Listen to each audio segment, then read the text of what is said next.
Shalom! Top of the morning to you. Hello and welcome to the first, last, and only limited edition of the World Scholars documentary series, better known as the infamously famous WSDS. Our program will consist of an expert analysis on the sports and leisurely activities at the turn of the 19th century.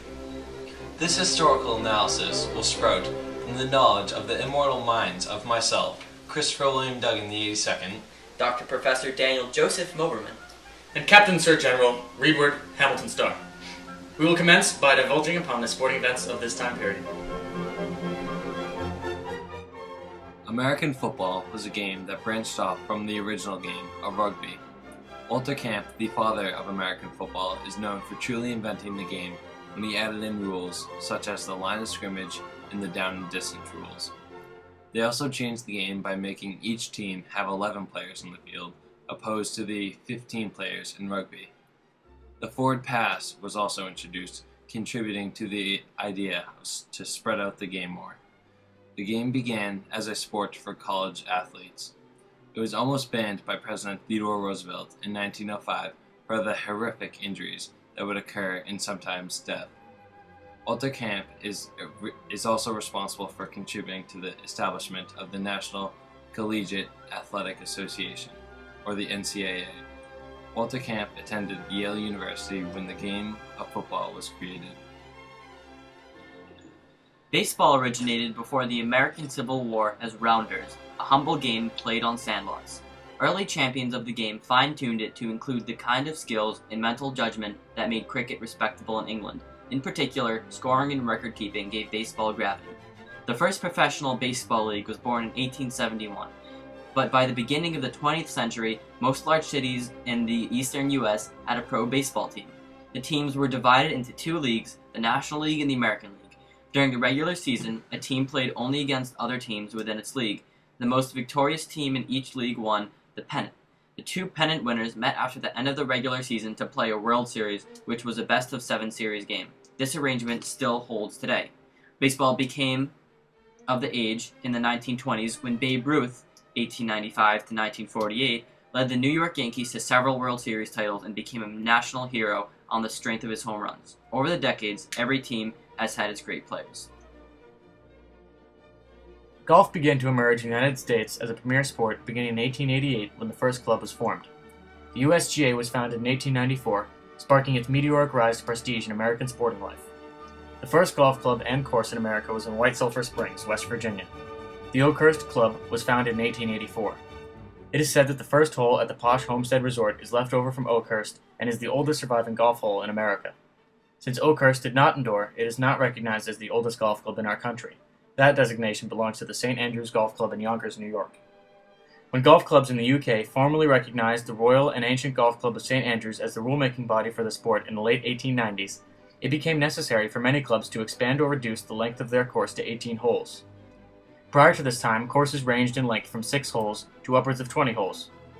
It was only in the early 1910s that the concept of par started to emerge, this being the designated number of strokes a scratch player could be expected to take on a hole in ideal conditions.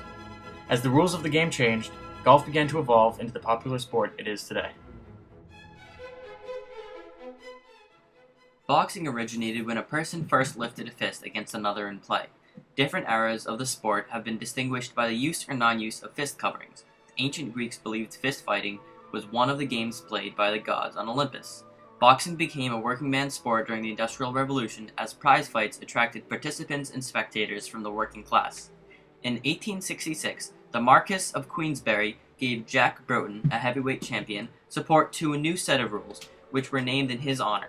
These rules limited the number of 3-minute rounds, eliminated gouging in wrestling, and made the use of gloves mandatory. A new era dawned in 1892 when James J. Corbett defeated the last of the great bare-fisted fighters, John L. Sullivan, under the new rules.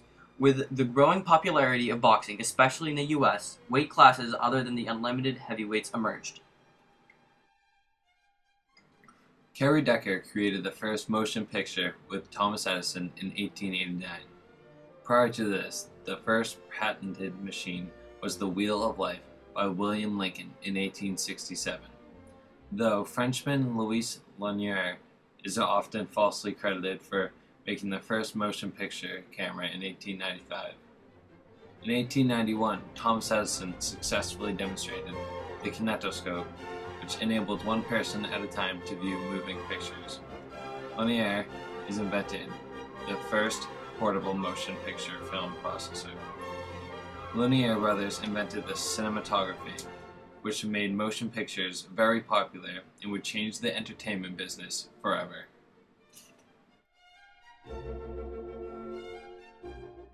Towards the end of the 19th century, there was a growing awareness that the nation's unrelenting rush to conquer and tame the land had come at a terrible cost.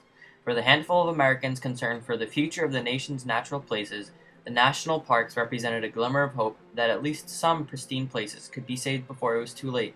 Among those concerned few was a young politician, Theodore Roosevelt, who would later become president and whose lasting legacy would be rescuing large portions of Americans' natural landscape from destruction. Before his presidency was over, Roosevelt would create 5 new national parks, 51 bird sanctuaries, 4 national game refuges, 18 national monuments, and more than 100 million acres worth of national forests. Amusement parks provides a similar outlet for exploration and entertainment as the national and public parks around the country. Amusement parks are the generic term for a collection of amusement rides and other entertainment attractions assembled for the purpose of entertaining a fairly large group of people. The first American amusement park, in the modern sense, was at the 1893 World Columbian Exposition, held in Chicago, Illinois. The 1893 World's Fair was the first to have a Ferris wheel and an arcade midway, as well as various concessions. This conglomeration of attractions was a template used for amusement parks for the next half-century. Newspapers and mail-order catalog shopping played a vital role in the 1800s economy. American newspapers began using sensational headlines to captivate their readers. Joseph Pulitzer relied on the emphasis of sin, sex, and sensation to compete with the likes of William Randolph Hearst, who utilized the people's gravitation towards scandal by creating false stories or exaggerations, even an imaginary conquest of Mars. By 1898, the New York World and New York Morning Journal reached more than 1 million copies a day.